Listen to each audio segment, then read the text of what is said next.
Aliança eterna. Você já ouviu falar? Pacta sunt servanda é como chamamos no direito, a obrigação de cumprir os contratos.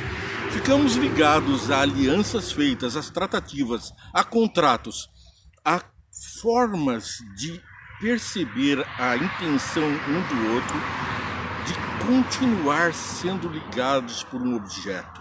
Assim, a pacta sunt servanda no direito obriga as pessoas a cumprirem o que firmaram, o que acordaram, o contrato. As leis foram feitas para serem cumpridas, mas, disse o Dr. Romeu Ritter dos Reis, que as leis e as virgens foram feitas para serem violadas. Para cumprir a formalidade, se tomarmos como expressão machista, as mulheres, para frutificarem, para darem os frutos, e mesmo as leis precisam alcançar um algo mais de perfeição. Vemos que os tratos são desfeitos, nos casamentos desfeitos. As pessoas não cumprem as tratativas. E agora o problema surgiu. Nós temos o bem imperando no universo, até que o mal veio e sequestrou a humanidade. Foi preciso, Gênesis capítulo 3, versos 15, Jesus prometer que esmagaria a cabeça da serpente por ter enganado Adão e Eva. Agora, nós precisamos avançar por sobre esse assunto e leemos o que está em Gênesis capítulo 17, verso 7, como tema para a nossa lição.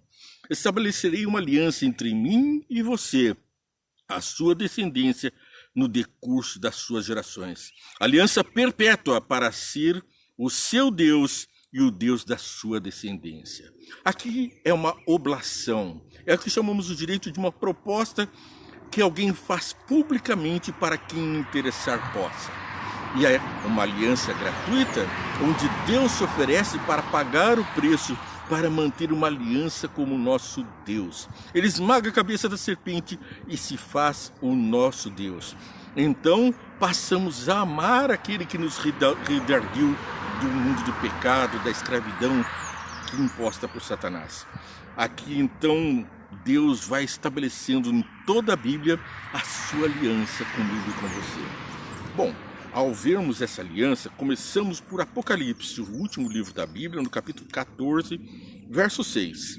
Então vi outro anjo que voava pelo céu e tinha na mão o evangelho eterno para proclamar aos que habitam a terra, a toda nação, tribo, língua e povo.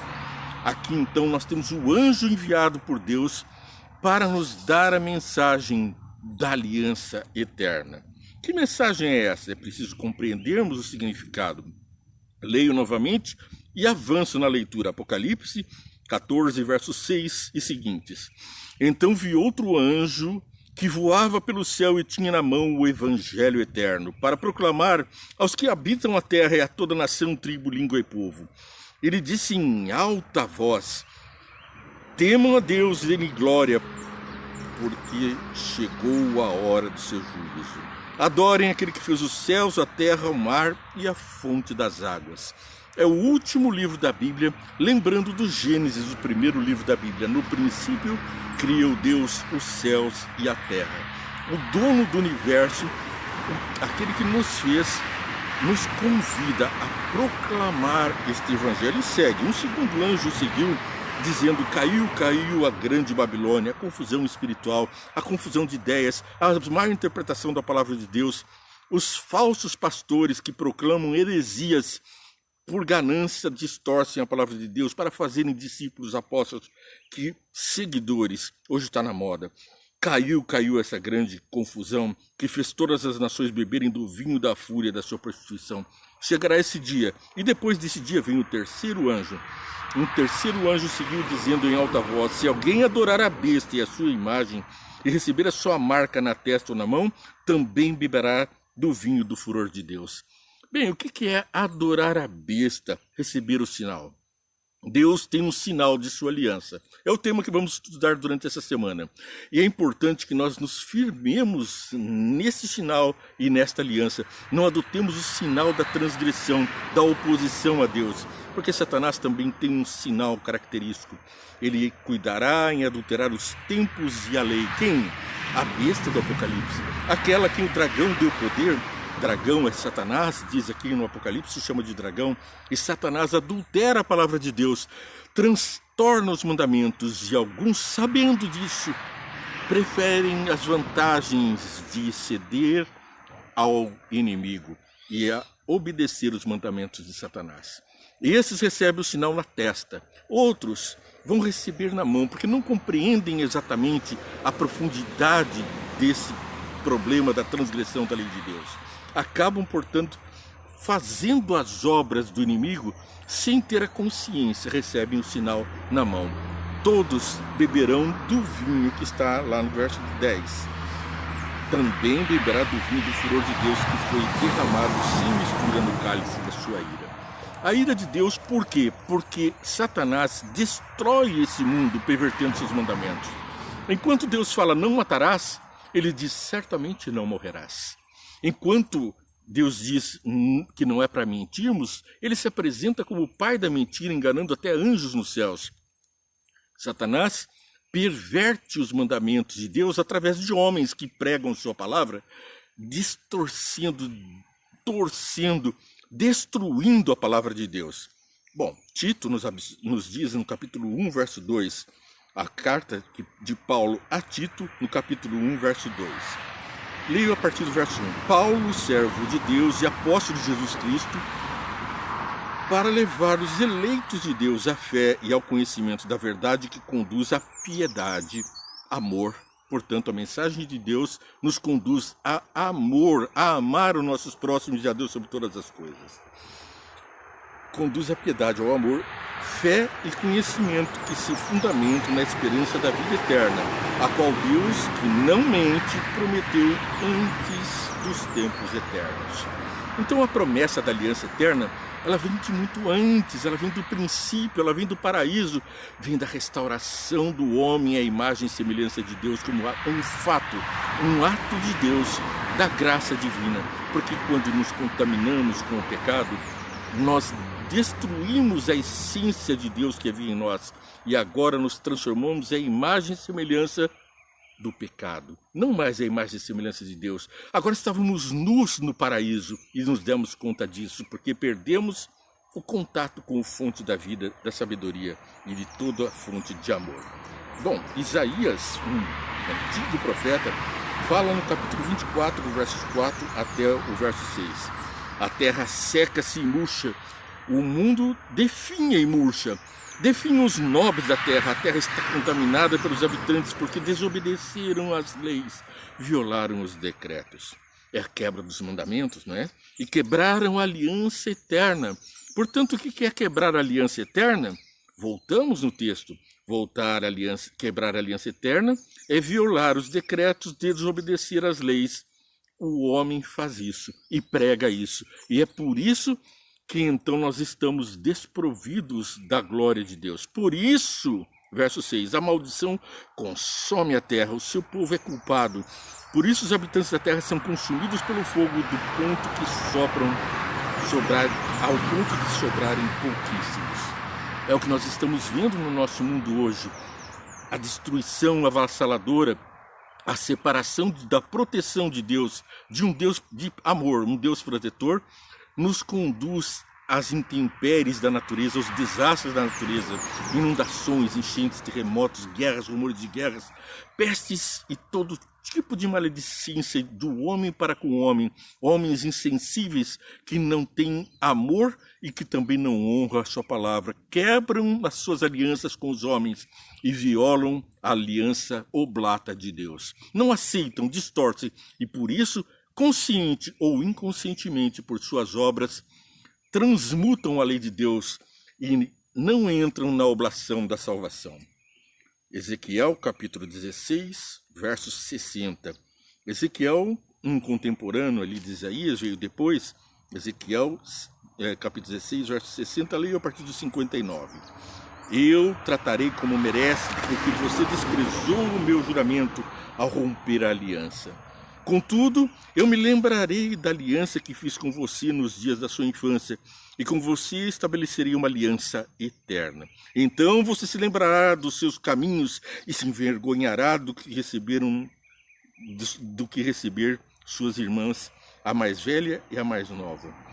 Por isso, diz o verso 62, estabelecerei a minha aliança com você, e você saberá que eu sou o Senhor. Ficou bem claro que nós rompemos a aliança com o nosso Deus, o nosso Criador. Mas ele se lembra dos tempos da nossa juventude, dos tempos em que nós estávamos na ingenuidade, sem maldade, e firma sua promessa, porque Deus não é homem para mentir. O homem falha no cumprimento da promessa, mas a oblação Deus mantém. A oferta, a graça, a sua morte na cruz se realizou e perfectibilizou a possibilidade de salvação para mim, para você, para todo mundo. Não importa qual pecador ou qual tamanho do pecado, todos fomos perdoados, mas precisamos parar de caminhar no caminho da desgraça. Senão, nós estaremos condenando Jesus a suportar, a carregar os nossos pecados, como vimos na lição de ontem, onde Moisés havia pedido a Jesus que carregasse os pecados do povo, que não destruísse o povo rebelde que estava a ponto de apedrejar o próprio Moisés e tentar voltar para o Egito diante da conquista de Canaã. Deus cumprindo a promessa, as maravilhas da terra, e ao mesmo tempo o homem querendo apedrejar os seus profetas, crucificando Jesus e querendo retornar ao Egito. É uma incognição, é uma coisa completamente deslocada, louca, não dá para compreender, mas é assim o mal. Não é algo que possamos compreender ou conviver com isso. Hebreus capítulo 13, verso 20. O Deus da paz, que pelo sangue da aliança eterna trouxe de volta dentre os mortos nosso Senhor Jesus, o grande pastor das ovelhas, os aperfeiçoe em todo o bem, para fazerem a vontade dele, e opere em nós o que lhe é agradável, mediante Jesus Cristo, a quem seja a glória para todo sempre. Amém. Glória a Jesus pela operação do maior milagre de todos. Qual foi o maior milagre de Jesus? Eu respondo, foi a transformação desse pecador a um seguidor de Jesus, que caminha para ser cada dia mais parecido com Jesus, para que nós possamos novamente termos a imagem e semelhança de Deus. Precisamos obedecer aos seus mandamentos, porque o diabo cativa seguidores que ficam parecidos com ele, cativa pessoas que seguem as suas obras de mentira, de morte, de assassínio, de todo tipo de mal, e ficam com os traços do pecado. Mas nós somos vestidos com a glória do Pai, novamente colocados numa situação de orgulho perante o universo. Orgulho pela salvação através de Jesus Cristo. Pela força de Jesus ao vencer o pecado, nós, pecadores, somos fortalecidos e revestidos dessa glória diante do universo. Ninguém acusa um filho de Jesus. Não somos perfeitos, mas seguimos o caminho da perfeição. Não, nós não somos isentos de pecado, mas Jesus foi. E ele que não pecou morreu no meu lugar. Agora eu sigo o seu caminho. Gênesis 17, verso 7. Leio novamente. Estabelecerei a minha aliança como aliança eterna entre mim e vocês, entre Jesus e você, a situação. E os seus futuros descendentes, para ser o seu Deus e o Deus dos seus descendentes. Não até terceira e quarta geração dos que aborrecem a Deus por não guardarem seus mandamentos, mas até 1000 gerações dos que amam a Deus e guardam seus mandamentos, conforme está na palavra de Deus em Êxodo, capítulo 20, versos 8, verso 5, no quinto mandamento, no terceiro mandamento da lei de Deus, quando fala da idolatria, de buscar a ídolos em vez de buscar a Deus, que ele se aborrece até a terceira e quarta gerações, mas faz misericórdia até 1000 gerações. Ezequiel aprofunda nesse entendimento no capítulo 16, versos 59, 60 e 62. Eu já li e repito apenas os 62. Por isso estabelecerei a minha aliança com você, e você saberá que eu sou o Senhor. Agora sabemos que há salvação e que temos um Redentor e que o nosso Redentor está vivo. 1 João capítulo 5, verso 3. Porque nisto consiste o amor de Deus, em obedecer aos seus mandamentos, e aos seus mandamentos não são pesados. O que é nascido de Deus vence o mundo, e esta é a vitória que vence o mundo, a nossa fé.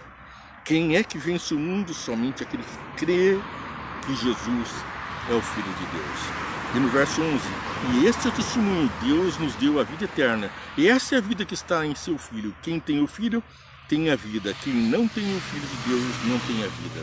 Portanto, ter o Filho de Deus significa obedecer ao Pai como o próprio Filho obedeceu e honrou o pai e a mãe terrestres, Maria e José.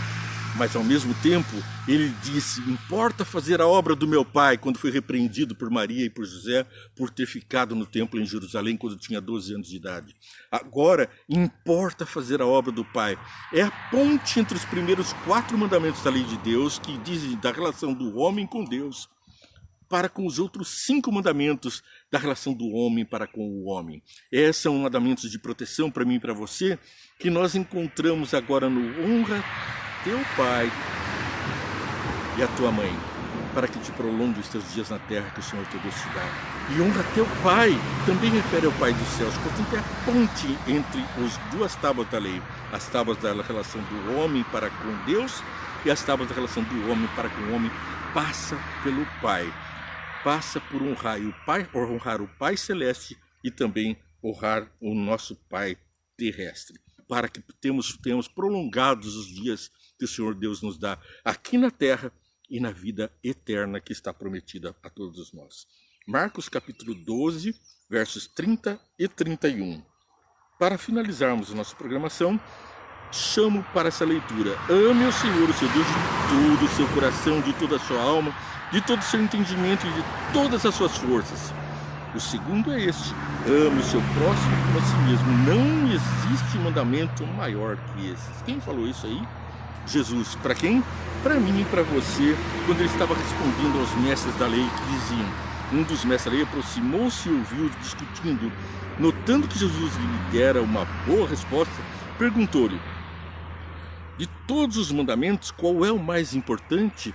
Que mandamentos eram esses? Estava falando dos 10 mandamentos, estavam discutindo sobre esses assuntos. Respondeu Jesus, o mais importante é esse, ouve, ó Israel, o Senhor, o nosso Deus, o Senhor, o único Senhor.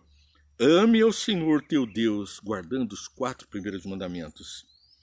De todo o seu coração, de toda a tua alma e de todo o teu entendimento, de todas as tuas forças. O segundo, ame ao seu próximo como a si mesmo. Não existe maior mandamento do que esse.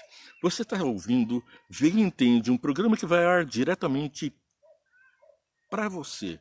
É feito com carinho, mediante oração, pedindo as bênçãos dos céus para que esse programa possa levar todos ao conhecimento do amor de Deus. É o Vê e Entende para você curtir, compartilhar, tocar o sininho. Plim, plim, toca o sininho e seja alertado sobre os vídeos diários do Vê e Entende, partilhando a palavra de Deus. Que Deus te abençoe muito. Oremos. Pai do céu, novamente nos colocamos diante de Ti com a Tua palavra. Peço que a Tua palavra inunde o nosso ser, a nossa mente, o nosso coração, o nosso jeito de ser, seja conduzido pelo Teu Santo Espírito conforme a Tua vontade, porque assim oraste, ó Pai, por nós. Não pedisse que nos tirasse do mundo, mas que nos livrasse do mal. É o que eu peço, livra do mal os que estão participando e ouvindo esse programa. Eu repito a sua oração, abençoa-nos com a Tua graça, o Teu poder para nos afastar e vencer o mal e o maligno. Guarda-nos, portanto, nessa tragédia deste mundo do qual o Senhor veio nos resgatar. Nós te amamos, dá-nos força para cumprir e guardar os Teus mandamentos, pois te agradecemos pela grande salvação que há em Ti, em nome de Jesus. Amém. Veja bem, a salvação é pela graça, Jesus nos dá de graça, não por mérito. A fé nos alcança a graça, mas o amor, que é a nossa retribuição, nos leva a guardar os mandamentos, a respeitar os nossos irmãos, filhos de Deus, não matando, não roubando, não mentindo, não adulterando, não fazendo as obras do inimigo contra os filhos de Deus, mas também Nós honramos a Deus, não tomamos seu santo nome em vão, não nos debruçamos diante de ídolos, porque temos um Deus a quem adorar e por isso nos lembramos do dia do sábado para santificar, pois esse dia foi abençoado, separado por Deus para ele. Isso que quer dizer santificado. Deus abençoou e santificou. Assim cumprimos os 10 mandamentos por amor, porque a salvação nos foi alcançada por Jesus. Que Deus te abençoe. Adorei ter a tua companhia. Espero você amanhã. Que Deus te abençoe.